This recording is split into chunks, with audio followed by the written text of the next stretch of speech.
Bismillahirrahmanirrahim. Assalamualaikum warahmatullahi wabarakatuh.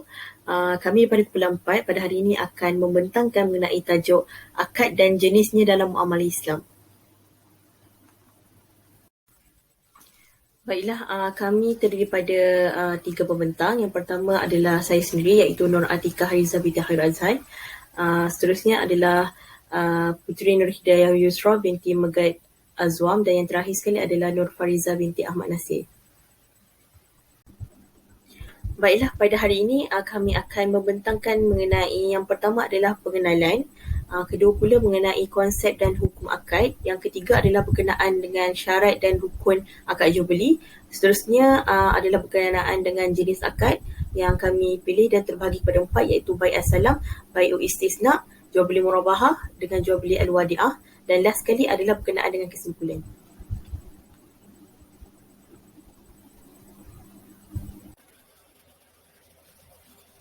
Pertama sekali, saya akan mulakan dengan pengenalan kepada muamalah. Muamalah merupakan satu hukum fiqah yang berkaitan dengan tata cara perhubungan antara sesama manusia untuk memenuhi keperluan mereka, sama ada yang melibatkan harta, jual beli, sewa menyewa dan juga perdagangan. Secara dasarnya, manusia akan sentiasa memerlukan pertolongan daripada manusia lain dalam menjalani kehidupan mereka. Perkara ini kerana manusia merupakan makhluk sosial yang sentiasa memerlukan kepada pergaulan sesama manusia dan tidak boleh hidup dengan sendiri. Dalam syariat Islam juga ada menjelaskan bahawa perhubungan antara sesama manusia ini disebut sebagai muamalah. Manakala jika dijelaskan daripada segi istilah pula, muamalah ini dikatakan oleh ulama' ialah merupakan salah satu ciri hidup yang berkaitan dengan perhubungan manusia yang merangkumi segala jenis aspek seperti ekonomi, perniagaan dan juga pengurusan. Antara intipati muamalah Islam ini ialah seperti harta, cara-cara berurus niaga, perdagangan dan sebagainya. Secara umumnya, setiap perkara yang boleh mendatangkan keadilan kepada manusia adalah dikira bertepatan dengan syariah, manakala perkara yang boleh menyebabkan kezaliman adalah dianggap bertentangan dengan syariah. Seterusnya, seperti mana yang telah terkandung dalam prinsip-prinsip maqasid syariah, iaitu untuk menjaga agama, nyawa, akal, keturunan dan juga harta. Muamalah dikira termasuk dalam kebajikan dan matlamatnya adalah untuk meningkatkan ketakwaan kepada Allah yang dikira sebagai menjaga agama. Ia haruslah mengenepikan semua matlamat yang bertujuan untuk mendapatkan keuntungan semata-mata. Matlamat sebenar muamalah ini adalah untuk membentuk masyarakat yang lebih bersatu padu antara satu sama lain untuk mewujudkan suasana yang lebih aman dan juga damai. Islam juga menggalakkan umatnya untuk bantu-membantu dalam meningkatkan ketakwaan kepada Allah Subhanahu Wa Taala dan melarang keras umatnya daripada melakukan perkara-perkara yang dimukai oleh Allah Subhanahu Wa Taala. Seperti yang telah dijelaskan, tuntutan mencari rezeki juga adalah salah satu daripada muamalah dalam Islam. Islam menuntut umatnya supaya berusaha mencari rezeki yang halal agar kehidupan menjadi lebih selesa. Untuk mencapai perkara tersebut, umat Islam perlulah berusaha keras untuk bekerja kerana ia merupakan salah satu fitrah bagi memenuhi tuntutan hidup sebagai manusia. Jika tidak bekerja, seseorang itu sukar, bahkan kadang-kala tidak dapat memenuhi keperluan ibadah, diri, keluarga, masyarakat, bahkan juga negara. Seterusnya, saya akan meneruskan dengan konsep akad. Maksud ukut berdasarkan pandangan sebahagian daripada ulama' ialah bermaksud akad-akad agama dan muamalah Islam. Ini adalah merujuk kepada hukum syariah dan ia merujuk kepada perkara yang diakad oleh manusia itu sendiri, seperti jual beli maupun sewaan. Selain itu, menurut pandangan Ibnu Abbas, Mujahid dan Tabari pula, ukut diartikan sebagai akad-akad syariah seperti haji, puasa, iktikaf. Qurtubi dan jumhur mufassirin juga berpendapat dengan mengatakan bahawa ukut meliputi akad muamalat dan akad syariah yang difardukan kepada semua hambanya. Berdasarkan maksud daripada perkataan Arab, akad ini bererti ikatan antara dua benda yang berbentuk fizikal. Terdapat definisi akad secara luas dan juga secara terhad. Bagi definisi atau konsep akad secara umum dan lebih meluas, akad merupakan setiap perlakuan yang boleh mewujudkan ikatan, sama ada antara dua pihak ataupun satu pihak sahaja. Akad antara dua pihak ini ialah seperti jual beli, sewaan, gadaian dan banyak lagi. Akad jenis ini dikenali sebagai bilateral contract. Manakala, akad yang melibatkan satu pihak sahaja adalah seperti wakaf, nazar, haji, sumpah, umrah, talak dan juga melupaskan hutang. Akad jenis kedua ini dikenali sebagai unilateral contract dan hanya mengikat bagi pihak yang melafazkannya. Akad ini juga tidak melibatkan elemen balasan daripada pihak yang lain kerana ia mungkin berlaku antara satu pihak sahaja. Tidak seperti kontrak yang wujudnya elemen balasan daripada satu pihak kepada pihak yang lain. Contohnya seperti kontrak antara dua syarikat yang mana kedua-dua pihak haruslah mendapatkan manfaat masing-masing. Manakala bagi definisi secara sempit atau terhad, akad merujuk kepada tindakan atau perlakuan yang melibatkan dua pihak. Sekiranya tindakan berlaku atas kehendak satu pihak sahaja, seperti menceraikan isteri ataupun melupuskan hutang, tindakan ini tidak dinamakan sebagai akad, walaupun tindakan tersebut mempunyai kesan undang-undang dan juga hukum. Definisi yang kedua ini lebih diterima yang menjelaskan akad sebagai ikatan antara dua pihak, di mana salah satu pihak memberi tawaran dan salah satu pihak lagi akan menerima tawaran. Hal ini bermaksud dalam akad itu perlu ada tawaran dan juga penerimaan, penawar, penerima tawaran dan juga benda yang ditawarkan. Jual beli daripada sudut terminologi berasal daripada perkataan Arab, iaitu ba'a, yabi'u, bai'an, yang juga berarti penjualan, melakukan transaksi ataupun tukar-menukar. Jual beli pula adalah tukar menukar barang dengan harta secara sukarela atau memindahkan pemilikan sesuatu barang dengan menggantikan berdasarkan cara-cara yang dibolehkan. Sedangkan yang lain juga berpendapat bahawa jual beli secara umum adalah akad tukar menukar barang yang dilakukan oleh dua belah pihak, baik penjual maupun pembeli, di mana salah satu dari keduanya saling menyerahkan barang kepada yang lain. Jadi, secara ringkasnya, jual beli ini adalah tukar menukar harta dengan harta antara dua belah pihak. Jual beli telah disyariatkan dalam Al-Quran dan juga As-Sunnah. Jual beli harus diperhatikan dan diketahui hukumnya dalam menjelaskan keperluan hidup kerana setiap mukallaf tidak dapat lari daripada jual beli. Asal hukum jual beli ini adalah boleh dan diharuskan, namun ianya kadang-kadang boleh menjurus kepada wajib. Jika seseorang itu terpaksa melakukan transaksi jual beli makanan dan minuman, pakaian, ubatan dan lain-lain untuk menjaga jiwa daripada kebinasaan, maka ia diwajibkan baginya. Manakala bagi orang yang dalam keadaan seperti itu, namun ia tidak melakukan transaksi jual beli untuk menjaga jiwanya daripada kebinasaan, maka diharamkan jual beli bagi mereka. Baiklah, seterusnya adalah berkenaan dengan rukun dan syarat jual beli. Rukun jual beli terbagi pada 3, iaitu yang pertama adalah pembeli dan penjual, yang kedua adalah sirah atau ucapan, dan last sekali adalah berkenaan dengan barang dan harga. Baiklah, bagi syarat pembeli dan penjual adalah baligh, berakal, iaitu matang, dan juga merupakan orang pembeli dan penjual tu mesti beragama Islam. Baiklah, syarat-syarat ni adalah penting kerana syarat ini dia digunakan semasa kita melakukan kontrak jual beli dengan di antara penjual dan pembeli. Dan jika kita lihat pula kepada syarat pertama pembeli dan penjual adalah berakal. Jadi apa yang dimaksudkan dengan berakal ni adalah semasa melakukan jual beli, para penjual dan pembeli perlulah berada di dalam keadaan waras, di mana jika seseorang yang melakukan kontrak jual beli itu, sama ada penjual atau pembeli itu adalah orang gila ataupun orang yang rosak akal dia, maka kontrak jual beli tersebut akan dikira sebagai tidak sah sama sekali. Seperti mana perkara ini disebutkan di dalam firman Allah SWT dalam surah An-Nisa ayat 5. Maksudnya adalah, dan janganlah kamu serahkan kepada orang-orang yang belum sempurna akalnya harta mereka yang ada dalam kekuasaanmu, yang dijadikan Allah sebagai pokok kehidupan. Berilah mereka belanja dan pakaian dari hasil harta itu, dan ucapkanlah kepada mereka kata-kata yang baik. Dan kita perlu tahu juga bahawa amat penting pembeli itu melakukan jual beli dalam keadaan sudah pun berakhir baligh.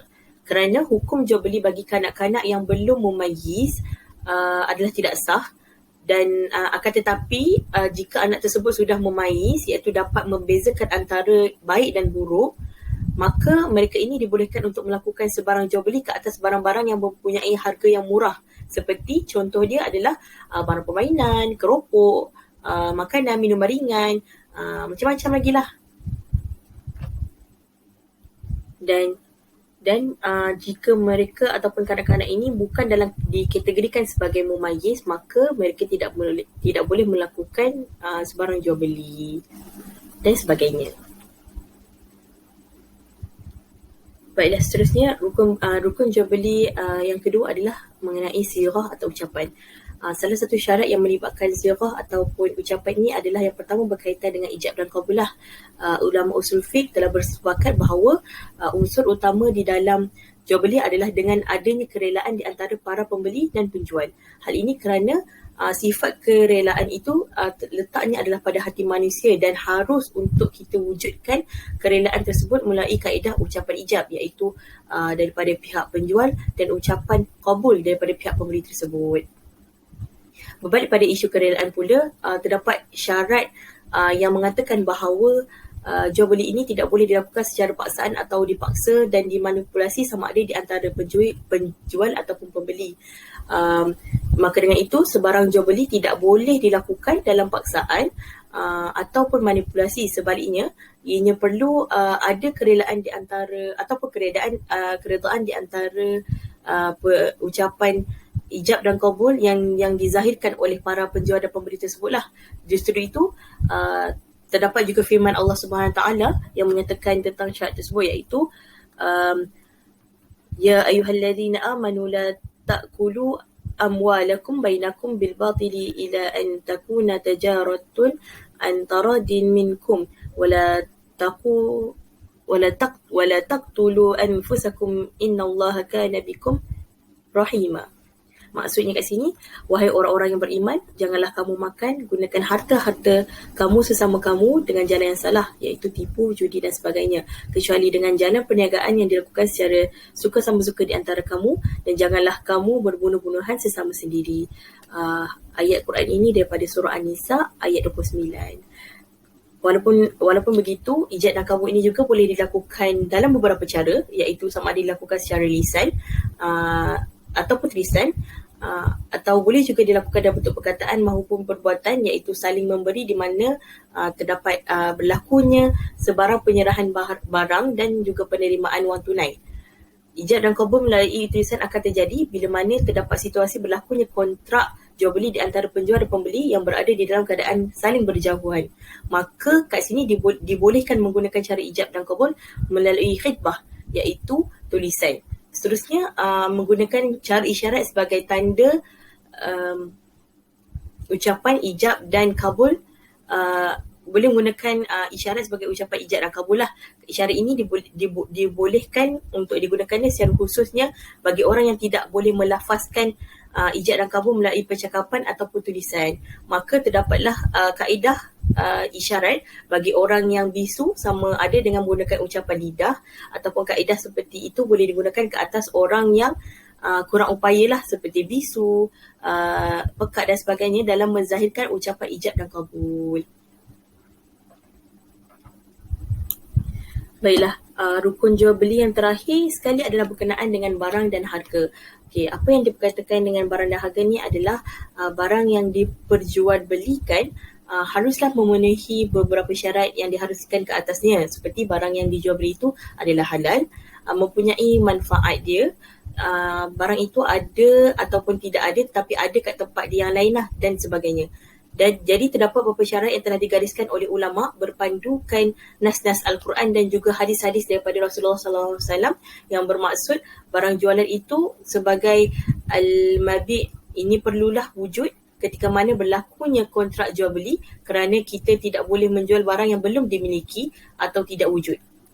Jadi seterusnya tidak sah jual beli harta yang ditolak oleh syarat seperti arak, kinzir, anjing, najis dan sebagainya lah.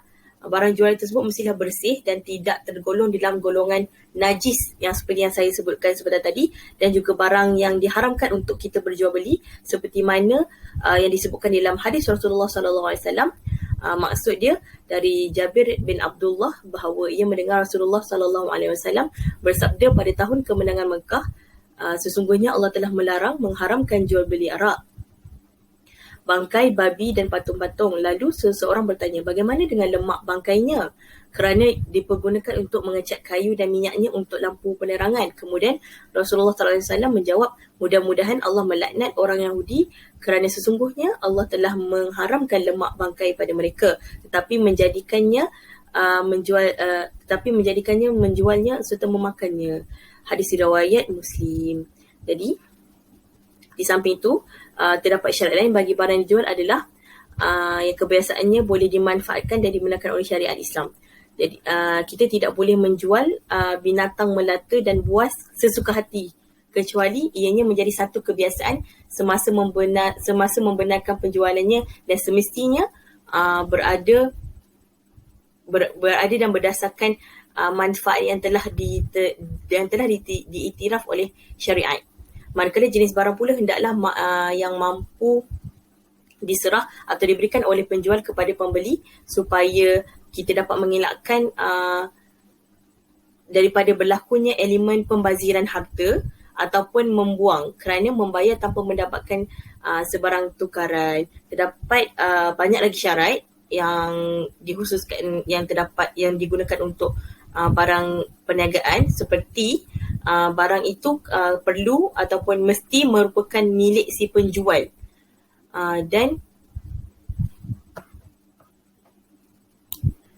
dan apa yang dimaksudkan barang itu sebagai milik si penjual adalah dimaksudkan barang tersebut merupakan barang yang berada di bawah kekuasaan penjual itu tersendiri, bukan bawah kekuasaan orang lain. Jadi yang selainnya adalah barang itu perlulah diketahui oleh pihak penjual dan pembeli dengan jelas, baik dari segi zat dia, bentuk dia dan kadar dia maupun sifat-sifatnya dan sebagainya. Okay, natijahnya kesemua perkara berkaitan rukun dan syarat jual beli ini haruslah dipatuhi oleh golongan umat beragama Islam kerana jika kita mengikuti atau mematuhi rukun dan syarat tersebut, maka kontrak jual beli yang dilakukan itu sah di sisi agama Islam dan ianya dapat dijadikan sebagai satu panduan ilmu yang mana kita dapat manusia pada zaman sekarang ni, khususnya pada golongan beragama Islam, kita dapat melakukan urusan jual belilah ataupun satu perniagaan itu di dalam kehidupan seharian kita semua. Seterusnya saya akan menerangkan tentang jenis akad jual beli dalam muamalah Islam. Jadi pertama sekali saya akan menerangkan tentang bai'us salam, iaitu jual beli salam.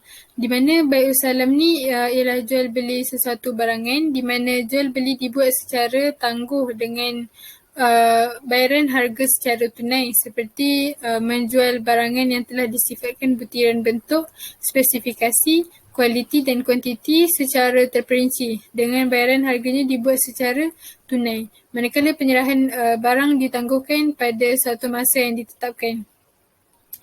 Jadi akan tetapi barang jualan hendaklah wujud ketika akad dilakukan, kerana barangan yang tidak wujud tak boleh dijual. Sebagai contoh, penjual yang nak jual buah-buahan tetapi masih berbuah atau akan berbuah. Begitu juga dengan anak kambing yang masih dalam kandungan ataupun akan dikandungkan. Jadi Nabi Muhammad SAW melarang untuk menjual barangan yang tidak wujud. kerana jual beli barangan tu termasuk dalam kategori jual yang mengandungi unsur gharar. Kerana barang tersebut mungkin wujud dan mungkin juga tidak wujud. Namun begitu, atas faktor maslahah dan keperluan masyarakat, Islam mengharuskan jual beli salam. Apabila jual beli ini dilakukan, dia diharuskan dengan syarat-syarat tertentu seperti hendaklah sirah atau lafaz salam yang jelas menunjukkan niat untuk suatu kontrak pendahuluan modal. Jadi seperti hadis Nabi yang bermaksud, barang siapa yang berjual beli salam, hendaklah dia berjual beli dengan sukatan yang dimaklumi, timbangan yang dimaklumi dan tempoh yang dimaklumi. Jadi ayat ini dijadikan dalil bagi menunjukkan jual beli salam tu adalah sah menurut syarak. Jadi seterusnya ialah bai'ul istisna. Bai'ul istisna ialah jual beli dalam bentuk tempahan perbuatan barang tertentu dengan spesifikasi yang tertentu yang menghendaki penjual, pemaju, pengilang atau orang lain membuatkan barangan yang ditempah tersebut untuk pembeli. Sebagai contoh, penjual memesan barang industri dan kenyataan berkenaan barang tersebut dan harga barang mestilah sudah dipersetujui di awal akad, dan pembayarannya boleh dilakukan selepas itu sama ada ia ditangguhkan atau bila-bila masa yang dipersetujui oleh kedua-dua belah pihak. Walaupun Islam mengharuskan bai'us salam, kontrak ini mempunyai syarat-syarat yang agak ketat untuk dipatuhi. Oleh itu, sebahagian ulama Syafi'i mengharuskan jual beli dengan modal pendahuluan atau penyerahan bertangguh ini selama mana ada jaminan bahawa barang yang dibeli itu diserahkan berdasarkan kriteria yang dipesan. Seterusnya, bai'ul murabahah, iaitu jual beli sesuatu barangan pada harga kos ditambah bersama dengan margin keuntungan tertentu yang dinyatakan kepada pembeli dengan cara pembayaran tertentu iaitu ansuran, dan mestilah ada kesepakatan dan persetujuan di antara dua pihak. Sebagai contoh, menjual sesuatu barangan yang berharga RM100 dengan harga kos dan ditambah pula margin keuntungan sebanyak RM10 yang dipersetujui oleh kedua-dua belah pihak. Jual beli murabahah ni ialah bentuk jual beli berdasarkan kepercayaan, kerana pembeli harus percaya bahawa penjual akan mengungkapkan harga beli yang sebenarnya. Murabahah merupakan jenis jual beli yang sah kerana ia telah disebut dalam Al-Quran, surah Al-Baqarah ayat 275, yang bermaksud bahawa sesungguhnya berniaga itu sama sahaja seperti riba, padahal Allah telah menghalalkan berjual beli dan mengharamkan riba. Jadi ayat Al-Quran di atas menunjukkan bahawa Allah menghalalkan jual beli dalam surah Al-Baqarah dan ianya bersifat umum, akan tetapi ia berlaku pula pada jenis jual beli murabahah. Jadi jual beli bukan secara tunai dalam hadis, iaitu ada 3 hal yang membawa berkat: jual beli bukan secara tunai, mudarabah, dan mencampurkan gandum dengan barli untuk keperluan rumah tangga bukan untuk dijual. Jadi dalam hadis tersebut tak termasuk di dalamnya jual beli murabahah. Ini kerana dalam akad murabahah, cara pembayaran barang yang dibeli dilakukan dengan tunai dan secara ansuran. Akhir sekali, jual beli al-wadi'ah. Bai'ul wadi'ah ialah lawan kepada jual beli secara murabahah, iaitu jual beli yang dibuat atas sesuatu barangan dengan harga yang lebih murah dari harga kos, seperti harga barangan adalah RM10 dan dijual dengan harga RM9 atau lebih rendah. Kebenaran wadi'ah berdasarkan hadis Nabi yang bermaksud, sampaikanlah amanat kepada orang yang mengamanati engkau dan janganlah mengkhianati orang yang telah berbuat khianat kepadamu. Jadi wadi'ah merupakan amanah yang ada pada orang yang diamanahkan dan ia wajib mengembalikannya ketika pemiliknya meminta. Dan ia merupakan simpanan murni dari satu pihak ke pihak yang mempercayakannya menarik diri. Jadi kesimpulannya, Sebagaimana dikemukakan sebelumnya bahawa definisi akad adalah pertalian antara ijab dan kabul yang dibenarkan oleh syarak yang menimbulkan akibat hukum terhadap objeknya. Ketentuan yang dilakukan oleh para pihak tersebut mempunyai implikasi terhadap pemenuhan akan hak dan kewajipan masing-masing yang mengakibatkan terikat oleh tindakan hukum yang telah disepakati dan akan memiliki peranan yang penting dalam muamalah Islam. Antaranya ialah Islam mendapat kebebasan dalam melakukan akad dengan menentukan syarat dan bentuk akad yang diinginkan, sama ada pembeli atau peniaga. Akan tetapi akad tersebut perlulah dilaksanakan secara sukarela serta tidak termasuk dalam larangan syarak. Sekian, terima kasih.